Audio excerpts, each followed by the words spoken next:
Hi everybody. Yeah, today is Thursday, the 27th of April, 2023.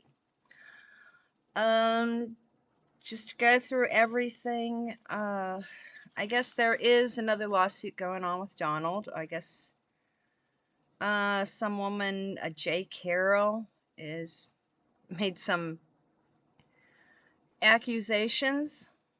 Well, even back then, department stores did have eyes in the sky. So, I think if someone digs back, there might be a real grainy videotape saying, hey, he didn't walk in there. So they're going to have to go digging for it, but security tapes are supposed to be held onto for quite a while. So I think that's what's going to happen is a very grainy videotape will surface, proving the truth.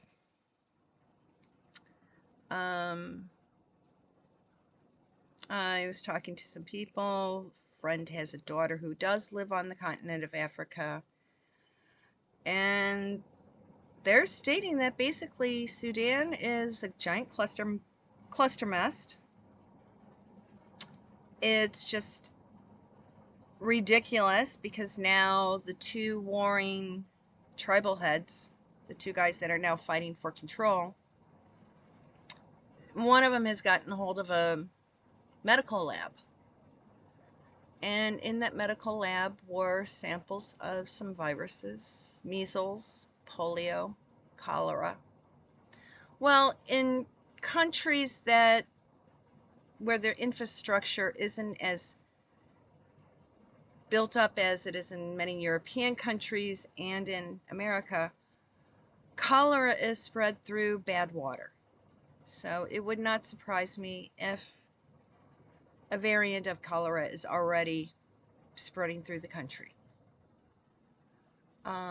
Measles, come on, that's still, after every spring breaks, there's always a breakout of measles among the teenagers and kids. So hey, it's a childhood disease that, yes, could be still, people could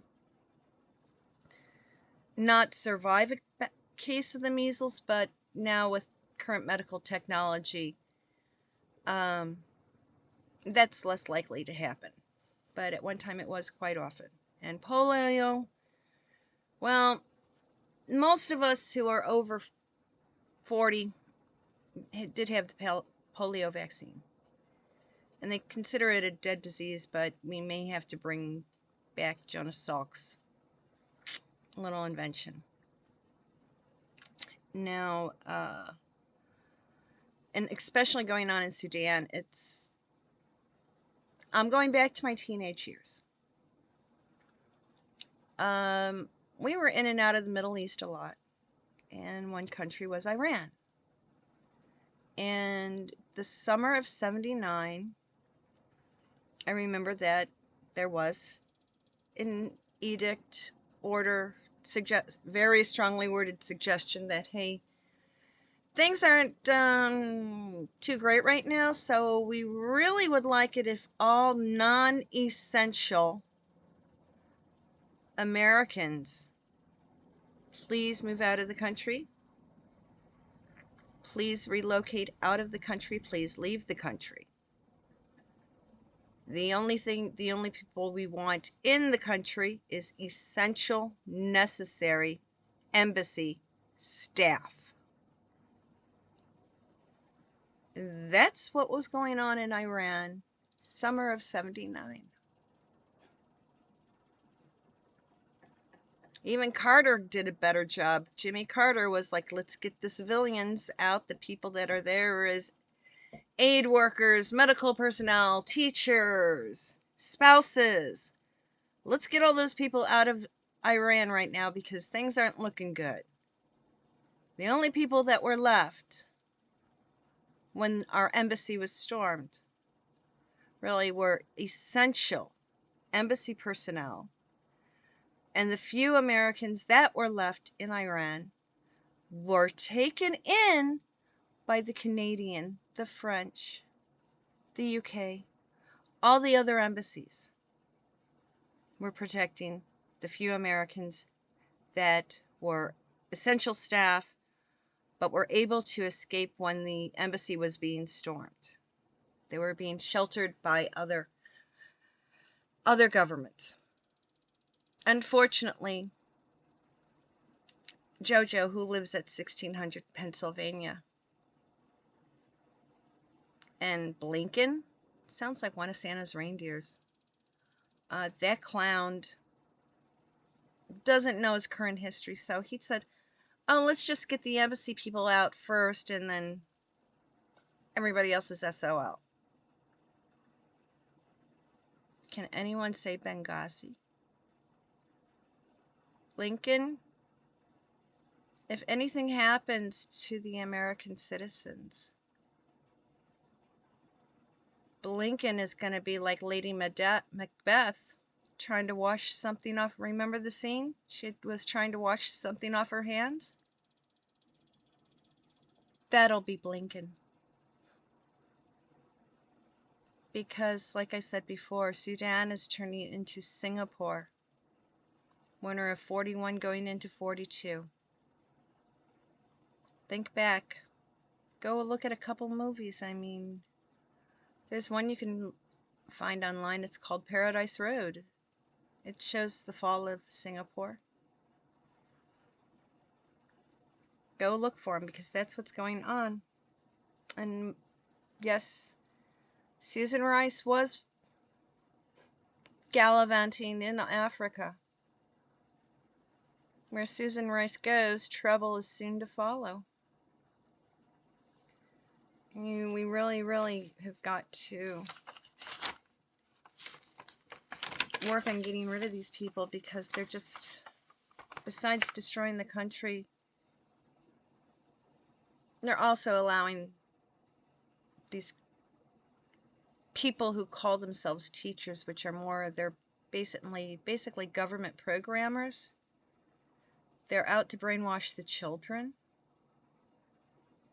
And unfortunately, in a lot of parts of the United States, we have this thing called in loco parentis, which means once a child steps foot onto school property, the biological or adoptive parent's rights are then null and void. So we need to start pushing the bills, push a bill through every single state, putting an end to in loco parentis. This way, the schools cannot hide from the parents what is being taught to their children, and what form and matter that their children are being addressed, and in some cases, school staff are providing children who are not of legal age, who are not of legal age to drive a car, vote, purchase alcohol. But it's okay for these schools to give them medications so they could become somebody else. But people, hey, take a look at the person that's on TV. Because they were not allowed to have their body grow naturally, all their surgeries were very not successful, because they did not have a complete adult human body to work with. To change from one person into another, you need to be a fully grown person. You're telling me a 12-year-old is a fully grown person? Sorry. It's a known fact. People don't stop their physical bodies don't stop growing until their early 20s.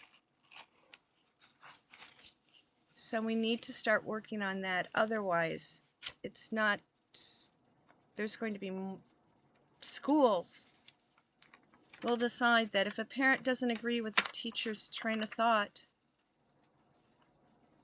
a school district will then be able to sever a parent's parental rights and take that child, brainwash that child, and turn it into a medical experiment, a la Joseph Mengele.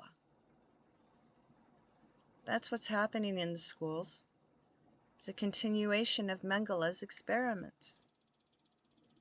Parents, please stand up. Make noise. Go to your petition your governor to end in loco parentis in all of your schools. Protect your children. We know that now we know that little Trudeau, part 2, is now hiding his tail between his legs. And he's now claiming that he wasn't behind all the liquid pertaining to that major flu outbreak. He's trying to hide his tail and say, oh, that wasn't me, I didn't support it. Little boy, little boy. There is video of you, so we know that you did say it, and you can't hide. Because as they say, what goes out on the internet never leaves. It'll be around forever. And yes, my favorite Swede this morning, he did make the announcement that Sweden now has a 10% minority of a certain group of people. Just like here in the United States, we've got a fair, smaller percentage around and with the UK. Well, once the people of this group, religious group that go on pilgrimages to Mecca and Medina, start coming in, they start getting people elected into local government. And from then on, the areas go to heck in a handbasket. Take a look at that person who has to wear a scarf wrapped around her head from Minnesota.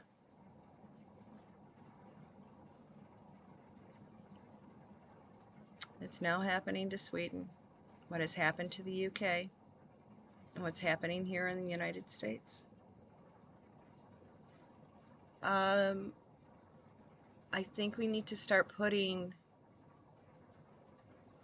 more regulations if somebody wants to run for public office, that they must be a United States citizen for at least 20 years. Most Americans can't run for public office until they're 21. Natural-born Americans can't run until they're 21. So if you decide to move here, become a U.S. citizen, you have to wait a minimum of 21 years before you can run for public office. That stipulation needs to be now nationwide. It'll get rid of that little fool from Minnesota. But this is what we're going to have to do. And as for other nonsense going on, we all know about Tucker Carlson and Don Lemon, so I'm not going to rehash that, something that's all over the internet. But one thing that did strike was the announcement that Jerry Springer passed away. Back in the 90s, I lived in this neighborhood that they called the Gold Coast. I mean, I had a little studio apartment, and it was walking distance to a lot of cool stuff. And I would go down with my friends. We'd walk down to this bar restaurant called, it was Cactus and Melvin B's, and they were right next door to each other on Rush Street, State and Rush area. And they had a big outdoor patio. Well, we'd go down there and we'd hang out, and of course you're getting margaritas and something to eat and stuff, and at least if we were down there, it always seemed we used to run in, there'd be one or two characters of notoriety would come in and everyone would start gossiping. Do you see who's over there? Who's over there? One of them is Billy Smith, better known as William Kennedy Smith. He used to live over on Bellevue, which was like softball throw from the bars. Yeah. Yeah, he's a doctor in Chicago. I guess he does something with rehab. Yeah, but we would see Billy Smith, and usually one of the guys would recognize him, and it'd filter through all the women real fast. That's Billy Smith over there. Avoid him. And I think once or twice one of the waitresses accidentally, who had a full tray of beer, accidentally bumped into him and christened him. So then he went home. The other one was Jerry Springer. Yeah, he'd walk over after filming. He'd be there. It's outside. It's like he lived in the neighborhood. So it's like wherever he'd come by himself, and he'd be like, oh my gosh, where's their place to sit? And then sometimes I'd be there with my friends, and there's 3 of us at a table for 4, and he's like, ladies, we're like, sure, hey, Jerry, sit down. And he was just a normal guy. So what if he was filming a TV show down the street? He was one of the guys that lived right down he was filming over at the NBC studios, but we also knew he lived 2 blocks down the street. And yeah, a couple times, hey, if it was kind of getting way too late, there were a few times he would say, no, you're not walking straight, and I know you only live, we're at State and Rush, and some of us lived, like, okay, it would be 1, 2, 3, 4, 5 blocks away, 4 blocks away walk. And hey, girls, summer of the 90s, were walking around with stiletto sandals on. You've had one too many margaritas. You're not walking home. If you do, you're going to end up with a broken ankle. He'd just flag a cab down. He goes, I know she's up the street and around the corner. Here's $20. Get her, make sure she gets in the door. And I remember seeing Jerry Springer do that a few times, more than once. And he was just all around really nice, good guy. So if this makes it for his family to see, I'm just letting you know, just something goofy and fun and nice he did, and I'm talking back in the 1990s. So my sympathies go out to the Springer family. Something else that popped up, what's his face? That Praz Michael from the band rock group Fugees. He was found guilty. Yes, he took money from China and gave it to Barry Soetoro, whose alias is Barack Obama. So yeah, back in the mid 2010s,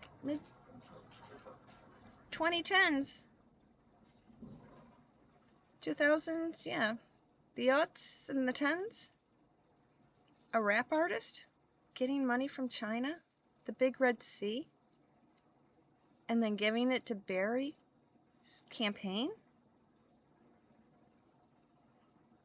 Isn't that referred to as like the fuzzy stuff when you're trying to watch TV, or you're trying to use your cell phone and you can't get a signal? You know what that's called? It's the I word. Yeah, he was found guilty of accepting money and tossing it out to some people who were running to be residents, who were putting in their big job application to be residents at 1600 Pennsylvania Avenue. So, as for some other stuff, yeah, Andrew was in the news today. Some people got really upset because he compared the C-19 to the Holocaust. And people have their knickers in a twist. Well, I'm like, go, Andy, go! Because Andrew may not have gone to college like Charles did. He basically finished his primary education and went right into the military, went into the Navy. But when you're out on a carrier, there's not too much to do except for read. So, especially when your family is of German descent, of course you're going to start reading the history of Germany. And Andrew, yeah, he's making the comparison. Because what's going on in the world right now with all these guys, egomaniacs, they're pulling the same shenanigans as Adolf and his crew did 90 years ago. Adolf started his nonsense, 1922? So 100 years ago? It's all repeating itself. Instead of using typhoid to isolate people, they're using the flu. So Andrew's on the ball. Andrew does know what he's talking about. As for the other frickin' frack, oh, yeah, they were seeing people who looked like H&R were seen at a basketball game.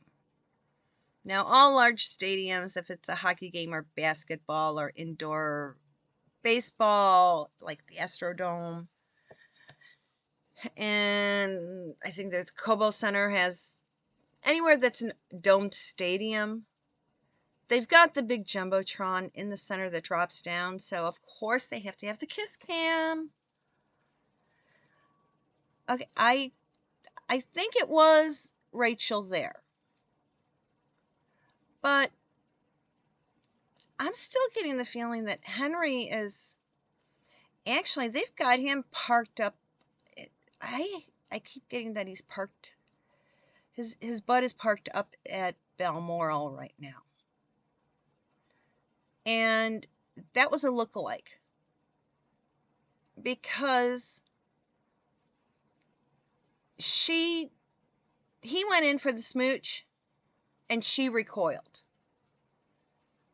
So I don't think she would do that with a guy who was actually her husband. So I think this guy was a total stranger, and she wasn't going to let a total stranger be able to walk around saying, hey, that was me on the Jumbotron swapping spit with Rachel. So I think it was a lookalike, a rental Henry. And the people also in the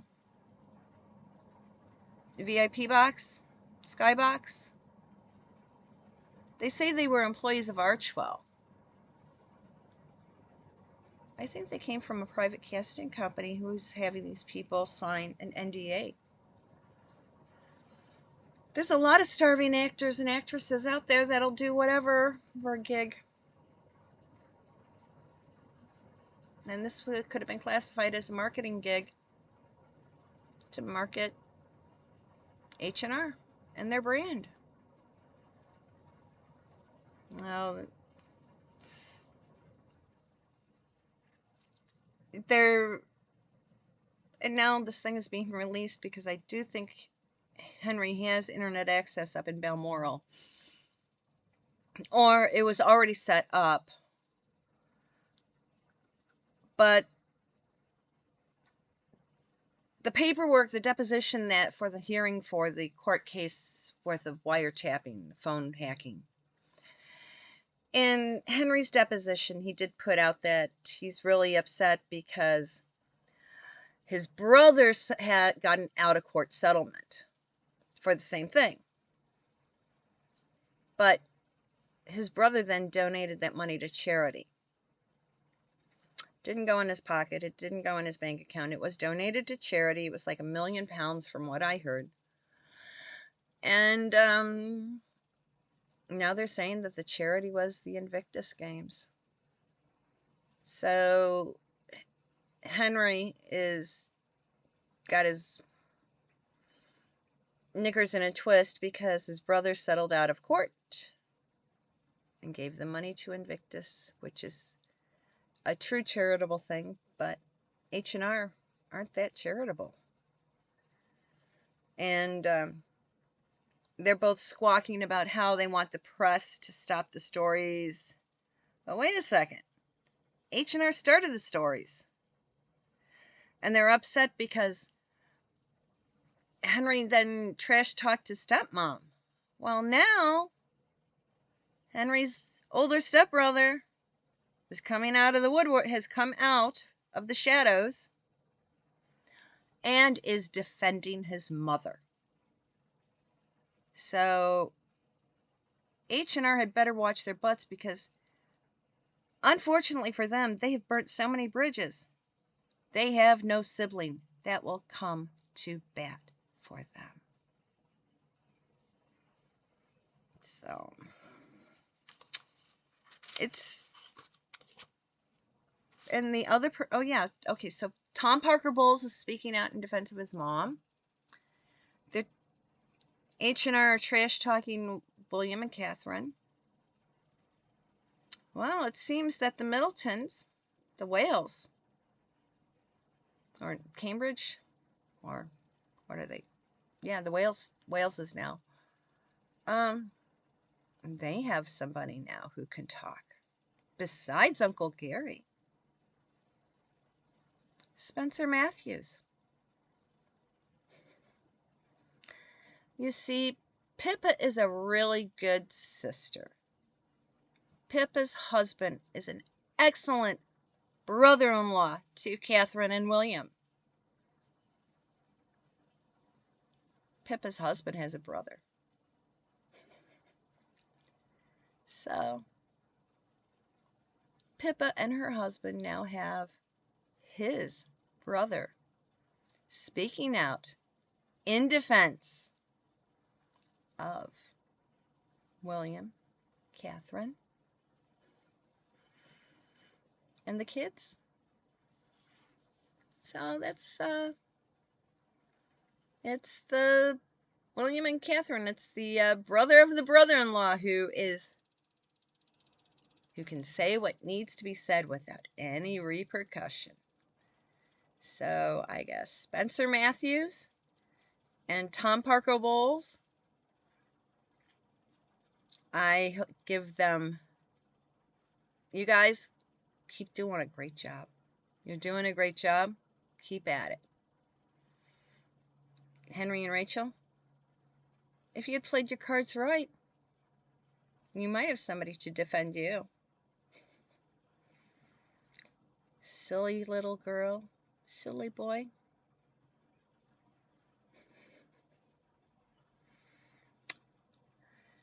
You burnt your bridges. And yes, people, my hair is green. The underneath is green.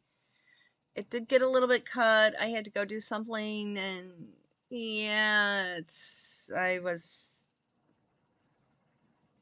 a friend has a daughter who really likes watching the Brad Mondo videos. So yes, yesterday I let her go at it with some of the stuff that washes out, and she's like, can I try the butterfly cut on you? And I'm like, okay, well, I guess she was only supposed to part my hair starting about here to pull forward. She did it from back here and went forward. So it's kind of choppy right now. I futz with it with a curling iron and blow dry it differently. And it's hanging pretty loose now, but I'm going to wait a week or so and then see how it grows out for like a couple weeks. And yeah, I may end up getting as soon as the green washes out, I'm going to go and have somebody blend in the chunky chopped edges. So yeah,